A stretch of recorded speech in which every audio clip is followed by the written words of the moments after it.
Welcome back in, everybody. As always, Pro Football Plus. I am Ben Parker, joined by Shane Ratliff and Yusef Marshall. It is a privilege to have these guys with us as almost every week. Yusef sporting that new Knickerbockers hat for this week, so supporting the franchise. It looks great, Yusef.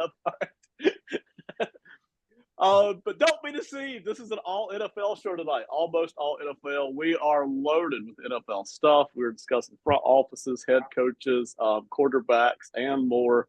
So it's a privilege to have you, the audience, with us tonight. Let's jump right in, man. We're covering NFL general manager view, the top 5 head coaches that you would want. And here's the kicker for the next decade. So, it's up to you if you want to put in an old guy and just take his next 5 years and then kick him out to the curb, whatever. But that is the parameters for tonight. Top 5 head coaches you would want for the next 10 years. Shane. So as you said, Ben, with do you pull the old guy for the next 10 years? So I left Belichick off of this run, but he would have normally been a choice for me. But I went young. So I went DeMarco Ryan. I think he has shown what he can do with the Texans, has a team that plays hard behind him. Great defensive mind and a defensive coach that knew he needed to go get offensive coordinator that's going to help his defense. So I put him number 1. I kind of had a tie with my number 2s. They both share the same last name, so I put Jim and John Harbaugh.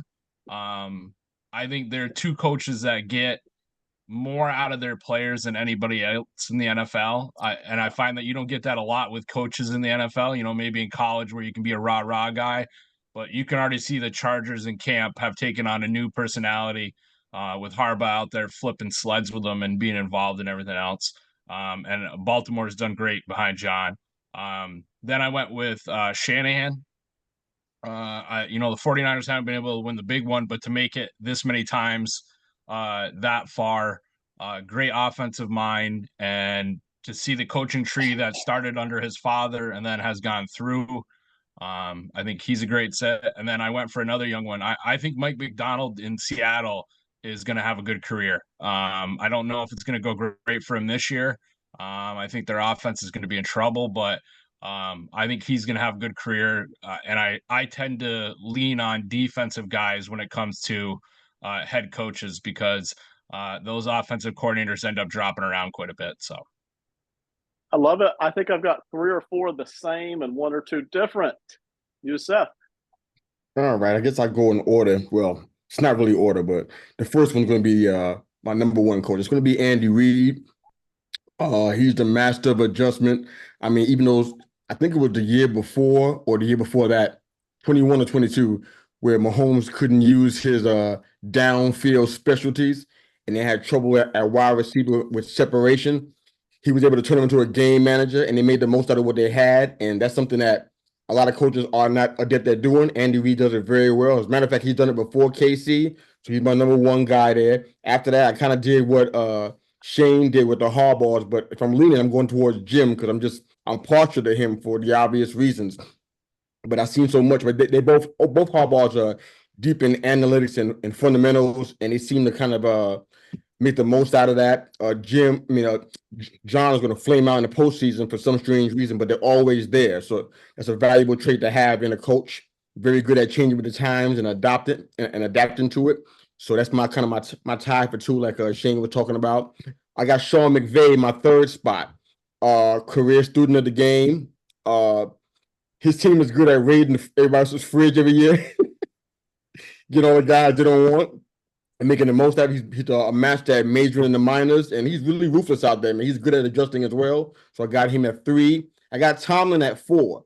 I know that he gets a lot of flack, but I mean, he's 173 and 100. I mean, what you going to say about something right? Nobody's better at putting a roster together than he is. I mean, he makes do with some of the most imperfect setups, whether some bad O-line situations, some occasional bad defense, issues with poor quarterback play, and he's still 17 years or 500 or more. What you gonna say? So we're going to a guy like that. And my last guy's gonna be DeMeco Ryans with the Texans. He's very new career. He's only 10-7, but he is credited for building a defense that gave up 67 fewer points than they did the year before. So they're definitely cutting in all the right places and they're trimming the fat. I think that if Will Anderson was right here right now, he would say that DeMeco Ryan is a good reason why he's got a defensive rookie of the year. So I like him long term. I don't like him to be so conservative. Hopefully he'll change that this year. But last year he was super conservative. But Bobby Slovik's not going to be there this year, so we'll see how if things open up. But that's my 5. I think it was 5, right? I think I kind of That was 5. Yeah. Yeah, we're close on this. So again, if it was not over the next decade, right? That was the kicker for me. My list would look very different if it was over the next 3 seasons or 4 seasons. But next decade is what really changed it for me. So I've got Sean McVay as my number 1. And in all honesty, I just go back and forth between him and Kyle Shanahan. I mean, both of those guys are tremendous. The 2 reasons I went with McVay was he just seems to have a better time doing it. He really seems to enjoy it. I think his players enjoy it more too. Shanahan seems to be a little bit more Belichickian in terms of the strictness and the kind of the seriousness level.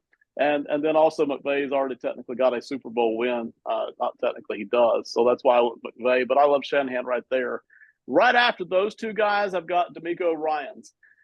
He looks like he is the real deal, and he looks like he is set for a long time. So this guy ain't going anywhere. We know he knows defense, but he seems to have that head coach acumen. Whatever that it factor is, he seems to have it. So over the next decade, I've got DeMeco Ryans as my 3, and then I've got the Harbaughs pulling up. I like both the Harbaughs. You know, take your pick. For me, I like them both. One of them's got a Super Bowl, one of them doesn't. So that's where I'm at. It was tough leaving off Reid and Tomlin, but they're getting a little long in the tooth. So I left those 2 guys off just because of how long they've been coaching, even though Reid is obviously a good bit older than Tomlin. Let's go on to our next segment tonight. For the next 5 years, so changing parameters a little bit, for the next 5 years, the top quarterbacks, top 5 you would want if you're taking salary and contract into consideration. So this isn't our top 5 right now, and it's not necessarily our most talented 5 over the next 5 years. But considering the money and whatever's important to you, top 5 quarterbacks you would want to stake your team and reputation on for the next 5 years. Shane. So I think money on this one doesn't matter, and Kansas City's found a way to pull the Tom Brady where you give him a deal that doesn't hurt the team, but he still gets a ton of money. So I went Patrick Mahomes. I think everybody's going to pick him as the number 1 quarterback. I don't see him. He's not gotten hurt. Knock on wood for Kansas City fans, and he's going to go down in the record books. Then I went real young for the next 2. I went CJ Stroud. I think he has a command of that offense for the Texans. I think it's going to be a good team. You need that to be able to play against you, and you got a defensive coach. So, like Yusuf said, if they let him pull the trigger a little bit more, I think he's going to be great and has a young contract, so you're going to get your money's worth.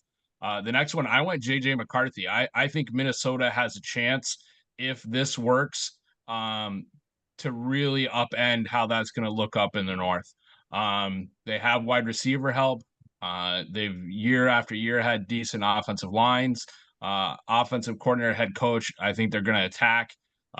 Cheap deal again, so you're going to get some time with him. And then I went with Hebert. I think with having Harbaugh and an athletic quarterback, the same thing that he did with JJ McCarthy, you're going to see that. And I think Herbert is an even better athlete than JJ McCarthy and definitely a stronger arm. So that gives you that. And then my wild card is Love in Green Bay. I think he has all the attributes you're looking for, but I don't know what this Green Bay situation turns into. Green Bay has had a terrible run of angering the starting quarterback to find him to go someplace else. And it has not gone well for them. Like they've drafted to find the replacement, but you don't want to have to keep on getting rid of all-star quarterbacks. All right, I like it. The 5-year thing is interesting, especially when you combine the money. Yourself, where are you standing on this here? All right, I'm going to go in similar fashion. I think me and Shane think alike. This is kind of scary. All right, so the first thing, I'm going with Mahomes here. I think it's a no-brainer. I don't like the interception, the kind of the erratic decision that he makes. I know that he does a lot of stuff on the fly.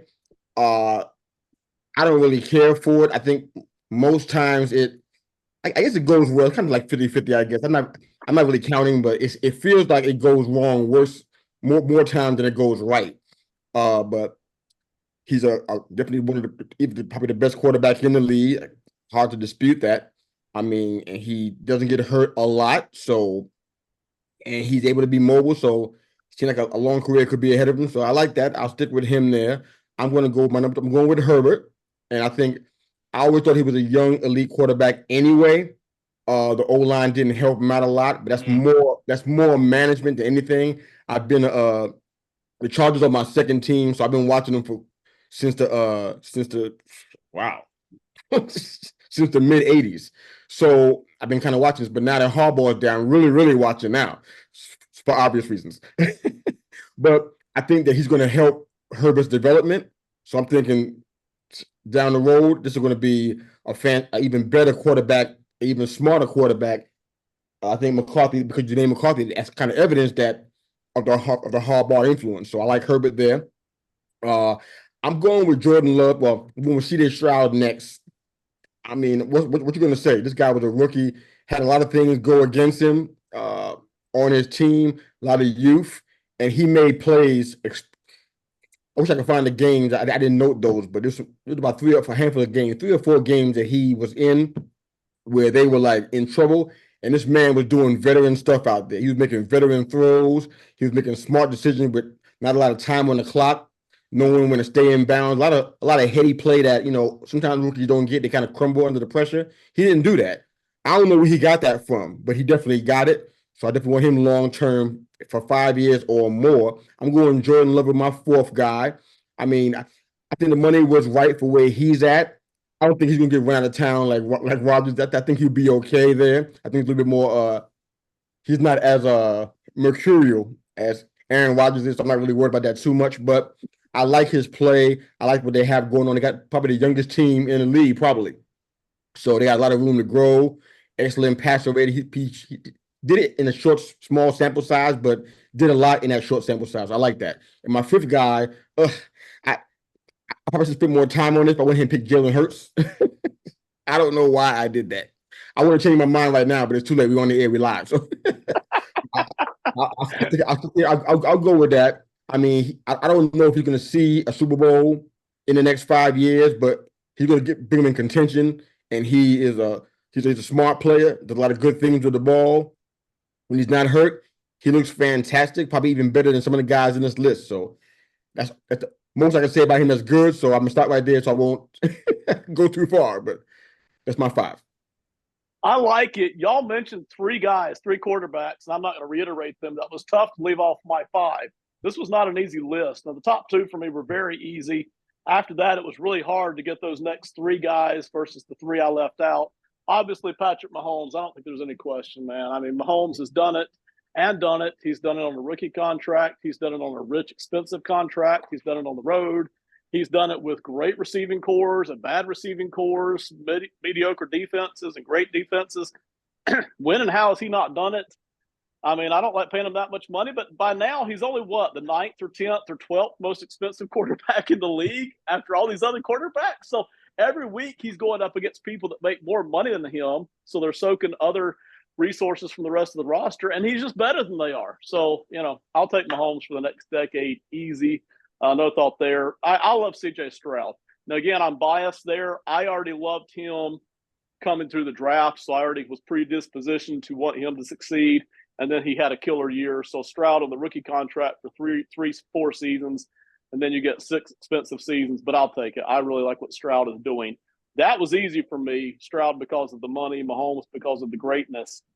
After that, I'm plugging in Lamar Jackson. I mean, the dude has won 2 MVPs. He's still with a really good franchise and one of our top 5 coaches across the board, unanimous. I still think Lamar can maybe pull out a Super Bowl at some point, but even if he doesn't, he's going to win a bunch of games. I mean, he's just going to win a ton of games over the next, 8 to 10 years, however long he plays. Then it got really hard, but I put in Caleb Williams. He hasn't stepped foot on an NFL field yet, but I'm such a big believer in those rookie contracts. I really am. We don't see too many expensive quarterbacks who aren't Mahomes win Super Bowls. We just don't. That's a really unusual thing to see. Caleb Williams, I think not this year, but over the next 4 or 5 seasons, I think will do well. And you get the benefit of that cheap contract. So I like him. I like what I saw out of him at USC. I even liked him at Oklahoma, but obviously he grew up at USC. And then number 5 for me was Josh Allen. I don't know if Josh Allen's going to win a Super Bowl or not. He may not, but he's going to win a lot of games, just like Lamar. He is so talented. The strongest arm in the NFL besides maybe Mahomes. I mean, he's just lights out, and he can run. So I love Josh Allen as far as this group for the next 10 years goes. That's my list. I hated to leave off Burrow. I hated to leave off Herbert. I hated to leave off Jordan Love. Man, that was tough right there for those, spots 4 through 8, basically. But that's the reason we do this. Moving on. Your top 5 favorite front offices right now. So you don't have to name the GM or whoever you think's the decision maker if you don't want to. If you do, that's great. But your top 5 front offices right now, however you define that, just whoever you like. Shane, take it away, man. So for my first one, and this has kind of been a long standing, I feel like them and Baltimore, who falls a little bit deeper in my list, have just made great drafts and always find a way to refill, and that's Philadelphia. Howie Roseman, they do a great job, even when coaches change. They know what they want. They go and attack that in the draft. They haven't been great with some of the free agent signings. They'll reach a lot of times, but I feel like they get pretty good turnover out of their draft picks. As I mentioned before, I feel Baltimore's the same way. They pull some people far deeper in the draft and they end up plugging and playing. Their offensive style has let them do that, but I think they're another team that makes great decisions, and they've made that, back to the Super Bowls, Yes. some of those great runs for those teams. The emerging ones, I think now, so I put that into that run. Detroit, I'm really happy with what they've done recently. I think they have a good management staff together there. The next one I picked was the Texans. I really like what they've done recently. Again, when you have a head coach you believe in and he's great at describing what he wants and you go and get that for him, I think that's the other one. And I kind of also had this oddball one in there as well. Yusuf mentioned with Mike Tomlin, Pittsburgh does the same thing. They just reload.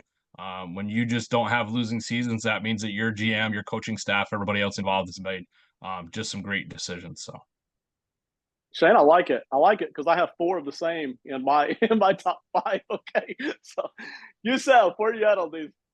All right. Well, I took this very literally. You said favorite front offices right now. That changes a lot. But I'm going with KC first. Well, they're kind of 1A, 1B there, but great eye for talent. Like I said before, they're masters at balancing their salary cap. You've seen so many times they were up against it, and in some strange way, almost like magic, Kansas City magic. These guys find a way to get people to come in on their team and make it all fit.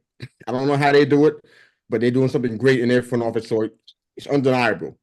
Winning Super Bowls does definitely help as well. Beside that, I guess 1B will be Philly. I don't know if Howie Roseman is a real person or not. I've seen him on camera a couple of times, but this guy, he feels like he's somebody otherworldly. I don't know how he does with the money, what he has available to him, but he makes it work. Every single year they reload, and it's like they don't have any problem. I'm like, how are they doing this? Most creative GM in the entire league. They invest cap and draft picks, at premium spots, and they know how to get value. You can't beat that. So I'm giving props for that. I'm going with Green Bay as my third.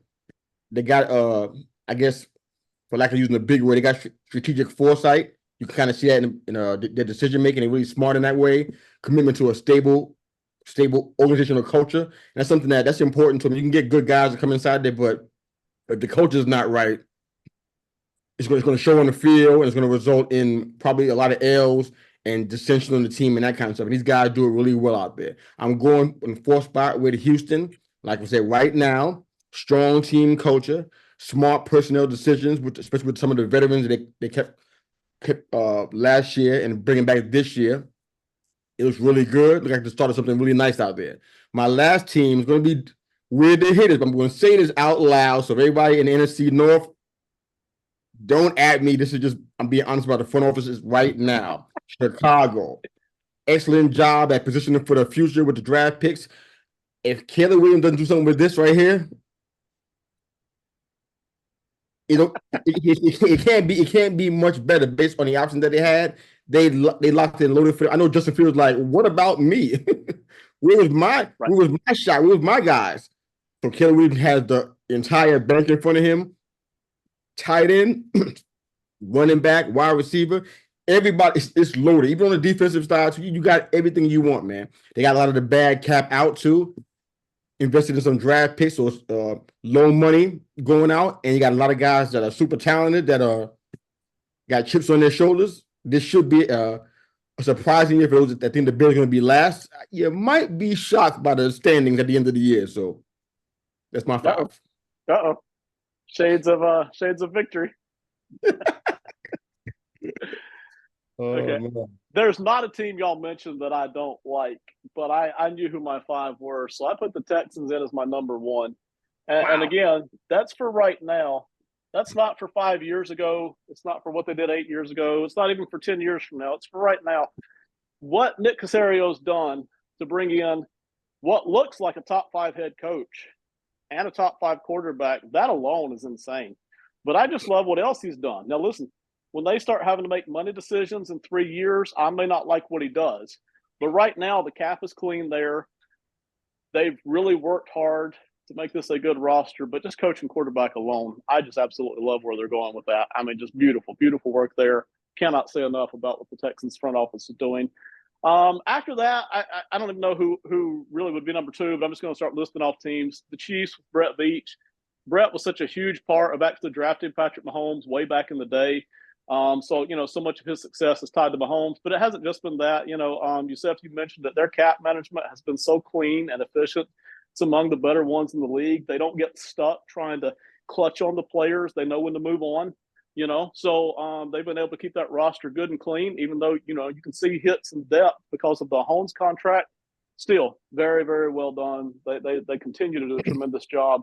No one at the moment is doing a better job of doing what the Patriots used to do, which is constantly replenish themselves the way the Chiefs are doing right now. After that, the Ravens with Eric DeCosta, you already mentioned them. This roster is so loaded.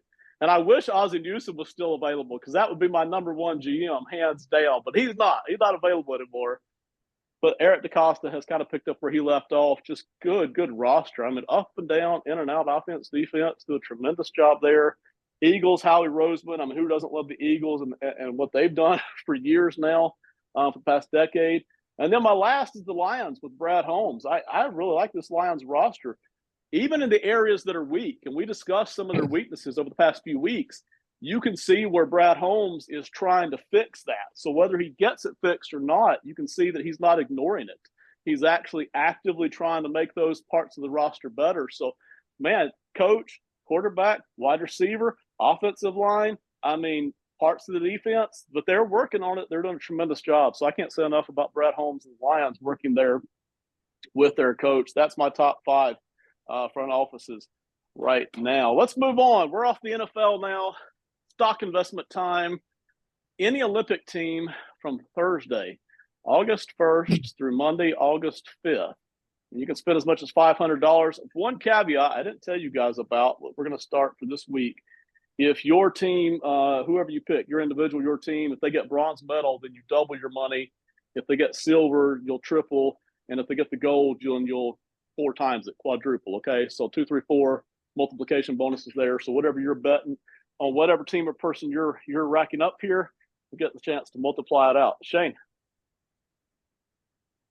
Let's see if we can get myself back to 0. We're going to go 280 here, and I'm going to go with the U.S. women's 3v3 basketball team. All right. Kind of affiliated between either the men or the women on this one, but we'll go with the women. I love it.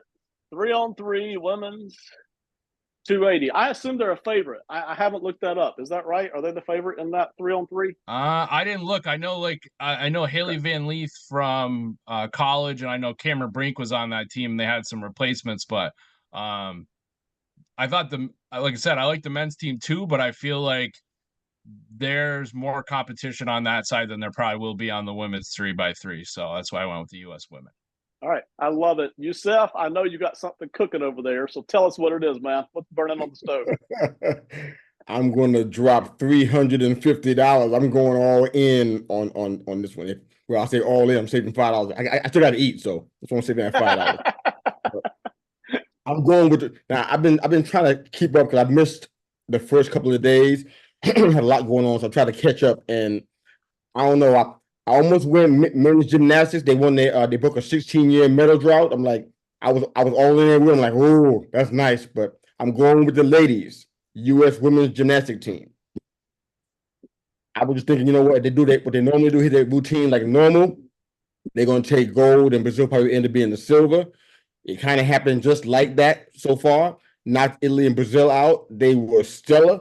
They had that place rocking. I'm like, man, I'm putting all of the chips on these, man. Make it 355. I'm going all in the whole thing. 355, man. Put it in there, Ben. 355. All right, we're doing it. I'm going with the ladies here. I I don't even know what their I don't know what their schedule even is. Are they still even doing any work between August 1st and 5th? I don't know. I'm putting it all in there for them. They are on top of the game. I don't know anybody that's going to be able to knock them out. They just seem dominant. It's the easiest pick I can possibly make. Low-hanging fruit for sure. Like, nobody's been even coming close to them at all since they've been going. So I'm just like, if they stay healthy, Simone and Suni and Jordan, they're out there killing it. So really proud of them and what they're doing for the country. And they're working their guts out, man. So I'm putting all the money on them. They're worth it. Yeah, nah, they're insane. I don't blame you for dropping 355 on them. So my pick, I'm only betting 100 on this tonight because I really just wanted to put some spotlight on somebody here. So I don't know if this person is a favorite or not. I actually couldn't find I couldn't find odds on this event. Really couldn't. But I'm betting on Ivan Rowe. Competing in the 50-meter rifle 3 positions men's final. He's from the United States, specifically from Manhattan. Kind of a back, small town story there with some of the training that they do. So Ivan Rowe competing here over the next 2 or 3 days here, 50-meter rifle 3 position men's final. So anyway, go check them out. It's always nice to see the hometown hero in the United States working for that. So I'm only betting 100 on that. I couldn't find the odds on 50-meter three position rifles. So $100. I'm sure there are. Come on. I'm sure there are, but I couldn't find them. Look how much money you got. 100. You kidding me? Yeah, man, listen, I have literally just been throwing cash on these picks with very little homework the past 2 or 3 weeks. I bet $500 last week. Conservative. All the way. And AKA cheap. Yes, exactly. All right, our last topic of the night before our final 60 is we did this a few weeks ago. Buying a truck, and last time we did it, we only spent $40,000, and I figured out, hey, that's not enough to get a really, really, really cool truck. Tonight, we're giving the guys $100,000, give or take, fudge a little and whatever you need there. What kind of truck are you getting with $100,000, Shane? Whew. See, I mean, in my real life, I'm a Chevy guy, but if I've just got to throw a lot of money, then I'll take a Ford Raptor, and we can soup that up. I mean, I'm sure I could get a Chevy for up towards that total, but Ford is known for putting a little bit extra on the price tag just to pay for that name. I picked something similar to that when we went for the lower run, just right on the peak of what you could get for 40 grand. So I still think I stick by that. You can pimp it out wherever how you want, but I mean, I think that's not a bad truck to have sitting inside the garage. No, I like it. If you don't have a garage already, you'll have to build one just for that truck, right? Yeah. Yes, I can't sit outside. Yusef, what kind of truck you picking up for 100K, man? Right. I was always a Ford guy until a few years from now, a few years back. I've been seeing these trucks on the road, and I had 2 options. They were both GMC, a Denali and a Sierra. And I just went settled on the Sierra, the Denali Edition 1. Got a luxury cabin on the inside. The touchscreen is like massive. I'm like, got the Bose infotainment system, 60 miles per hour in 4.5 seconds. My wife said, don't do that. I'm like, yeah, I'm going to do it. Oh, yeah, I am. First chance I get, I'm going to do it. On the regular street, I'm going to do it. They got this is a truck that you charge, so you got to have the outlet in your house and everything to charge it. But I'm like, the battery lasts you about 21 days. I'm like, if you just look at the pictures of a Denali edition, just look at the pictures of it, it's like it's mind blowing. And on top of that, it doesn't even cost 100K. It probably Right? around 80, 90. I'm like, you could Wow. add some gradient paint to it and make it your own. I mean, like, I'm gonna use the whole 100K. I'm gonna make it work for me. You know what I'm saying? Okay. Denali Edition 1. Trust me when I tell you, that truck will change your mind by whatever you think you like. It will change. Denali Edition 1. I'm dreaming about that truck right now. It's in my dreams now. What color, man? What color are we going with? I want to go with a gradient gray and blue. Okay. All right. Fair enough. That Shane, piece out there, you will have it custom. Yeah. Oh, it's got to be custom. If you're going to pay 100K on a truck, it is going to be a custom color for sure. Yeah. We're going to go with a factory color, 100K truck. Shane, did you pick a color for your truck, man? I don't remember. I agree with Yusuf. I mean, I don't know. I don't want to steal the gradient from him, but trucks for me are always blue. It doesn't matter what color we're going with, but you know, I'm like I said, I have a Chevy, and I love the metallic blue for that. That's what the trucks I've had. They've all been that metallic blue that Chevy has. Ooh, nice. All right. I'm going to come in just a little under budget, but not much because I'm actually reaching back. Y'all know me. Y'all know I like history and old school stuff. And last time I think I went with an old school red Chevy, right? Love, that's my favorite. Okay. Tonight I'm switching, or no, it was red Ford. Yeah, it was the old red Ford. But tonight I'm switching up to one of the most popular trucks Chevy ever made. It's the 1967 Chevy C10 pickup truck. Just an absolute, old school stud of a truck. I'm going blue too. Okay, so we're gonna rock the blue tonight, all the way across the board. But man, I just like those old style stuff. So all original, fully done, inside, outside, everything's all original is what we're going with here. We're probably going to come in around $85,000, about where we're going to be. But I'm happy. I don't need the new one. I like the old school stuff. So if I need some air conditioner or something, I'll just ride my car. I don't know if the 67 had the AC or not. Might just be rolling down the windows. All right, that's my truck. Everybody's happy. We're all driving blue, some kind of a blue truck. Okay, for $100,000 each. Let's do our final 60, Shane. So for my final 60, I mean, for the last few weeks, we've already talked about the Olympics. And I live just a few minutes away from a two-time Olympic city. But the thing for me is the amount of money that is poured into these Olympic cities. And when you talk about what the original budgets are, and you look at what they turn into, like Sochi, there was over by 186% for what theirs was. I mean, in Paris, they've spent billions of dollars to try to clean the river, which can't be used to go for the triathletes. So, I mean, it's spending. When people talk about athletics, that's where it is. It's money. It's how much money comes through. It's the amount of money NBC pays to be able to broadcast. It's McDonald's. It's all your product vendors. You love it every time you get a chance to see it. But I mean, that's definitely what I think about, especially like I said, living just a little bit away from Lake Placid. You see the money that goes in during those Olympic events, and then kind of what the town turns into after some of those things need to be used for real life. So that's my 60. Like I said, I love watching the Olympics. I'm not going to knock it, but when you think about the sheer amount of money that could be used for other things, it definitely is mind-boggling sometimes. Money's insane. I mean, I encourage you on the audience, if you don't know, go study it. The amount of money that goes into any one of the things that they do. But when you put it all together, it is insane piles of money. It's just insane piles of money. Good gosh. Hard to even wrap my head around. Like I said, I mentioned Lake Placid. They bid again because if the Winter Olympics in Italy, they don't right now have a bobsled and luge track that's up to fit. There's a good chance that Lake Placid may have the bobsled and luge right here in the U.S. for an Italian Olympics. So I mean, you want to talk about money? Imagine having the Olympics in 6 hours away and then flying people to Lake Placid only to run those events. So crazy. Yeah.